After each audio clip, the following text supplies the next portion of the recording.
Hey Sleeper fans, it's Joyce here. I have been meaning to do a video for a while, but I just don't I just look horrible now. Like everything's sagging.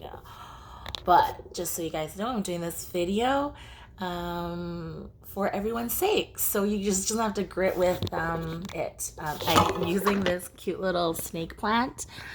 I don't know if you guys know, but I have started getting myself into plants. Like it's my new hobby, and so I get most of my plants at Plant YYC because gotta support local. But look at these cute plants. Ugh, I'm a little crazy right now. But anyways, it kind of brings together what I want to vent about. This morning I woke up, I got a little triggered, because we're all triggered now. But this one is just like a sign because, I have the day off and I have always wanted to make this video. But I didn't want it to be 20 minutes long of just venting. I just really want to educate everybody and understand my viewpoint as Sleep Rover as a whole. Yes, I'm not a vet tech. I'm not a vet. I'm not a dog nutritionist. This is all based of my experience and education and just a lot of common sense. And I think what the post said, it was on a local Calgary dog group. This vet student advised that, oh, guys, don't worry, corn's really good for your dog. And I just almost lost it. And it's not, you guys. The corn industry, the sugar industry, agriculture in a whole is very misleading. And I learned a lot more, obviously, from being in the dog industry and going behind the scenes. Like, I think it opened my eyes first when I went to Super Zoo, which is the biggest pet industry convention in Las Vegas. I went probably, 9 years ago with my then manager, and our eyes were blown. Like, it's a huge convention. 1/8 of the convention was covered in this huge umbrella. Cargill. The Cargill is a huge agricultural company. Nothing against the company, like I don't want to bash anyone, but they are the ones that mass produce a lot of things, so they definitely don't take into account of humanity. I'm not a vegan, but I do buy a lot of my meats from reputable companies like Silver Sage and Master Meats, where it's more ethically farmed. At the end of the day, yes, I don't want to talk about veganism. At the end of the day, you're still killing an animal, but I try and think responsibly as much as I can. But Cargill is that company. It owns a lot of big companies. So under this umbrella was, back then, it was Eukanuba, Pedigree, Purina, just took over the whole thing. And when your money is spent on all the marketing, all that glamour and glitz, that quality is not going into your dog's food. So another thing to open your mind to and to educate yourself is when you see a dog food commercial or even human food commercials, it means that food's probably not good for you. I think I opened my eyes when I went on keto a few years ago. Keto's a diet where you go back to basics.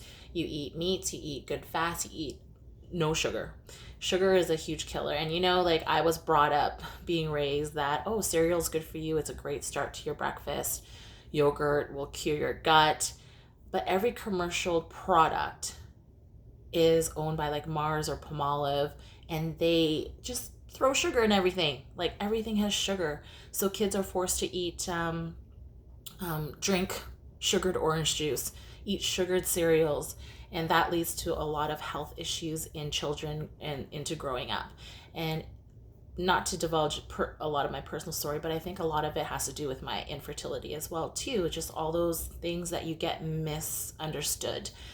And that's why a lot of kids have issues paying attention, all that stuff. Anyways, you guys can watch that all on Netflix. I'm not here to educate that point. It's just interesting to see how the sugar and corn industry, agriculture industry, is brainwashing us into thinking how we can make ourselves healthy.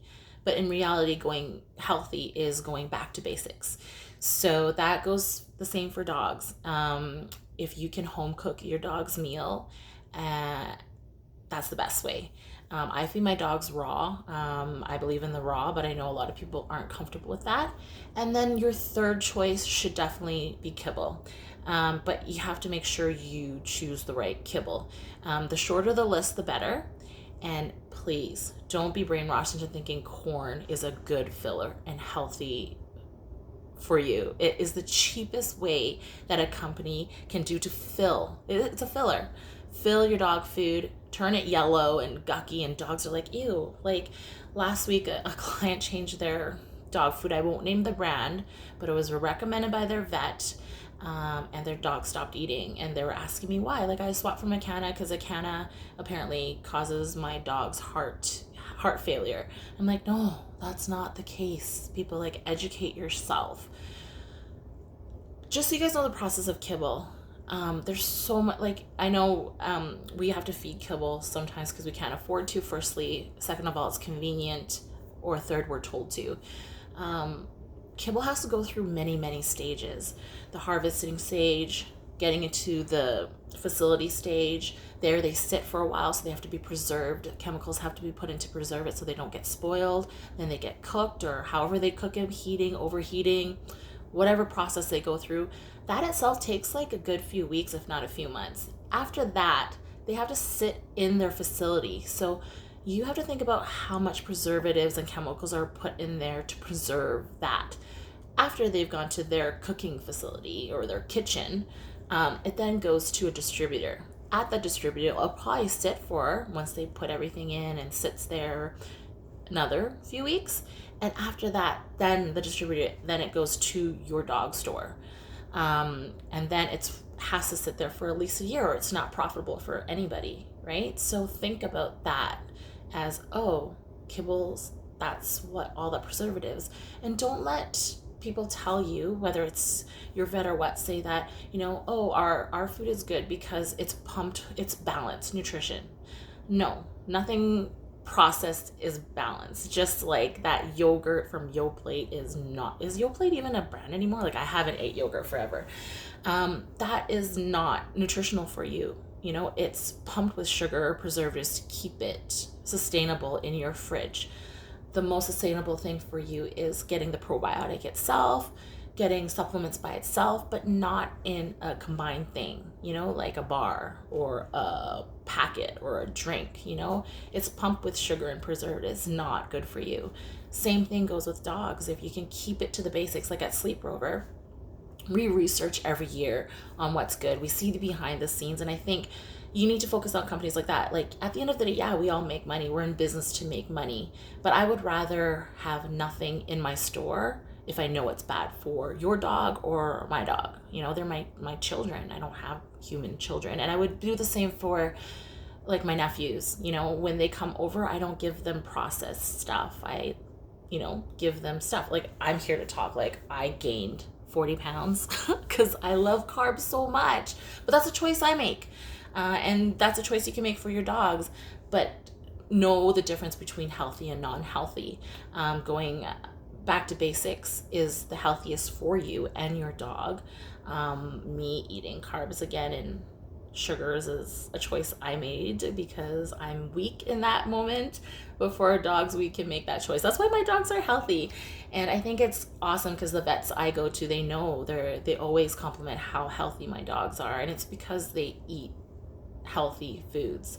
I either home cook, once in a while I'll throw in some kibble, and yes, grains are good for your dog. Like, bring in those oats. It's nothing bad with it. Going grain free is also okay. But at the end of the day, I think the controversy is about kibble. And don't even start me on people that say raw is bad for your dog. That's like saying you eating whole foods is bad for you. It's not. It's the best you can give your dog. It's full of nutrition. There is no health issues in respect to, if you're cleanly enough for yourself, your dogs will be fine and you'll be fine. So don't believe that hype. That thing frustrates me more. But like I said, I don't want to make this video 20 minutes, but use some common sense. Go to companies that support companies that do that research because they care about you and your pet. Like, the first person I went to was Doodle Dogs owners, because they have the same mentality. They go out and research. They go to these conventions. They know what they're talking about. There's a few Tailblazer stores that I absolutely love because they think the same way. And, don't let poor education brainwash you. pretty much that's what it is. And it's sad that a lot of schools are brainwashing their students to believe certain things that are good for animals, when if we just take it back a notch and use a little bit of common sense, I think you would make the proper decision. And if you guys have time, watch Pet Fooled, which is on Netflix. And The Pill, I think it's called The Pill. Oh, I feel like I should probably make sure. It's about the human industry as well, how these big conglomerates, you know, people bash Blue Buffalo, but it's actually owned by Purina. Everything's owned by just these two major organizations. It's just like, you know, Coke and Pepsi, all these, they're all the same. So like, they're just battling each other. At the end of the day, it's safe to say that if your dog food has a commercial, all that is going into the commercial, all the quality, all that money, it's not going to the dog food.